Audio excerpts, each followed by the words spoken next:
ndeshjen e dytë ishte një nga më të mirë në fushë, është një lojtar me kualitet fantastik. Uroj shumë se është në tipologjinë, për të vërtetë se nuk dua të kryej edhe nota racizmi, po është në tipologjinë e afro-francezëve, të mos e kenë, po themi, kanë një temperament ndryshe nga europianët. Europianët janë shumë të disiplinuar. Ata rrëshkasin në një moment karrierës. Nëse ai do të ruaj staturën që ka aktualisht dhe do të jetë me këmbë tokë, pra do të jetë një gentleman, sikurse është në fushë edhe jashtë saj, gjë e cila nuk ka ndodhur me ju e dikushëm të futbollit botëror, Ronaldinho, fjala vjen se është i pari që më vjen ndërmend, që është një nga më të mirë dhe historisë për mua. Dhe nëse do të kishte zgjatur pa karrierë dhe më shumë do të krahasohej me më të mëdhenj Pele, Messi e të tjerë, kështu që Olizej ka të gjitha shanset për të qenë dominues në futbollin kontinental në vitet e ardhshme dhe jo më kot unë edhe në koment në Champions të gjysmëfinalet Bayernit, më doli nga shpirti kur thash që ky është një lojtar për top të ardhmë, dhe është realisht një lojtar për top të ardhmë.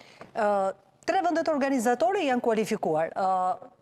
Ke, le të themi, një mendim, një ide apo një parashikim tëndit, cilat janë kombëtarët më të mundshme që arrin, le të themi, majën e kampionatit botëror? Tani që unë bëj këtë analizë, më duhet të hap shumë shpejt një paraqitje grafike se shumë e rëndësishme kjo.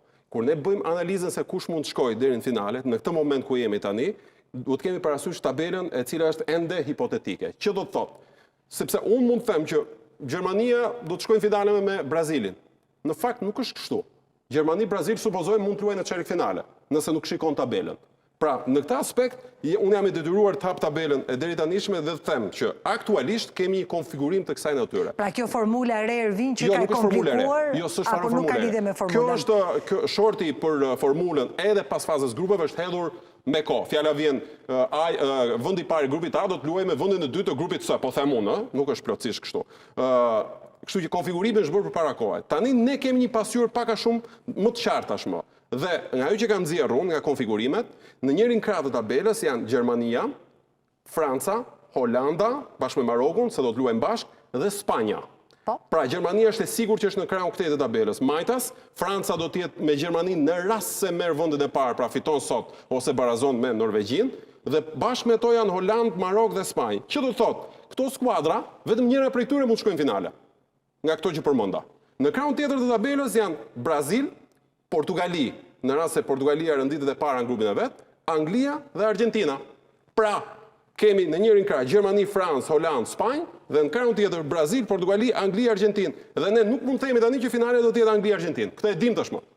Sepse të dyja skuadrat janë në njërin krah dhe duam apo s'duam ne, do të përplasen deri në gjysmëfinale. Kështu që në tërësinë e saj, pastaj, nëse unë kthehem dhe bëj një analizë të shumë të shkurtër të asaj që kam parë deri tani, unë përpara botërorit pa ta thënë që Franca, Spanja, Anglia dhe Portugalia janë skuadrat me kualitetin më të madh teknik, pra kur them teknik, lojtarët që kanë në organik.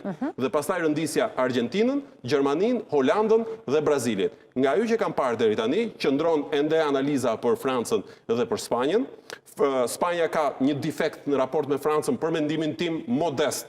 Mos pa bëj shumë teknike, se e kam për shikues të cilët duat ta kuptojnë, ta ndjejnë futbollin më thjesht. Në rast se Franca ka shumë kualitet, ka shumë lojtar. Edhe në rast se mungojnë 2 lojtar, 2 të tjerët janë zëvendësues shumë të mirë. Kjo është analiza shumë e thjeshtë. Në rast se Spanjës i mungojnë Yamal dhe Pedri, fjala vjen të dëmtuar ose me kartona, janë shumë lojtarë të vështirë por të zëvendësuar. Ky është defekti vetëm i Spanjës.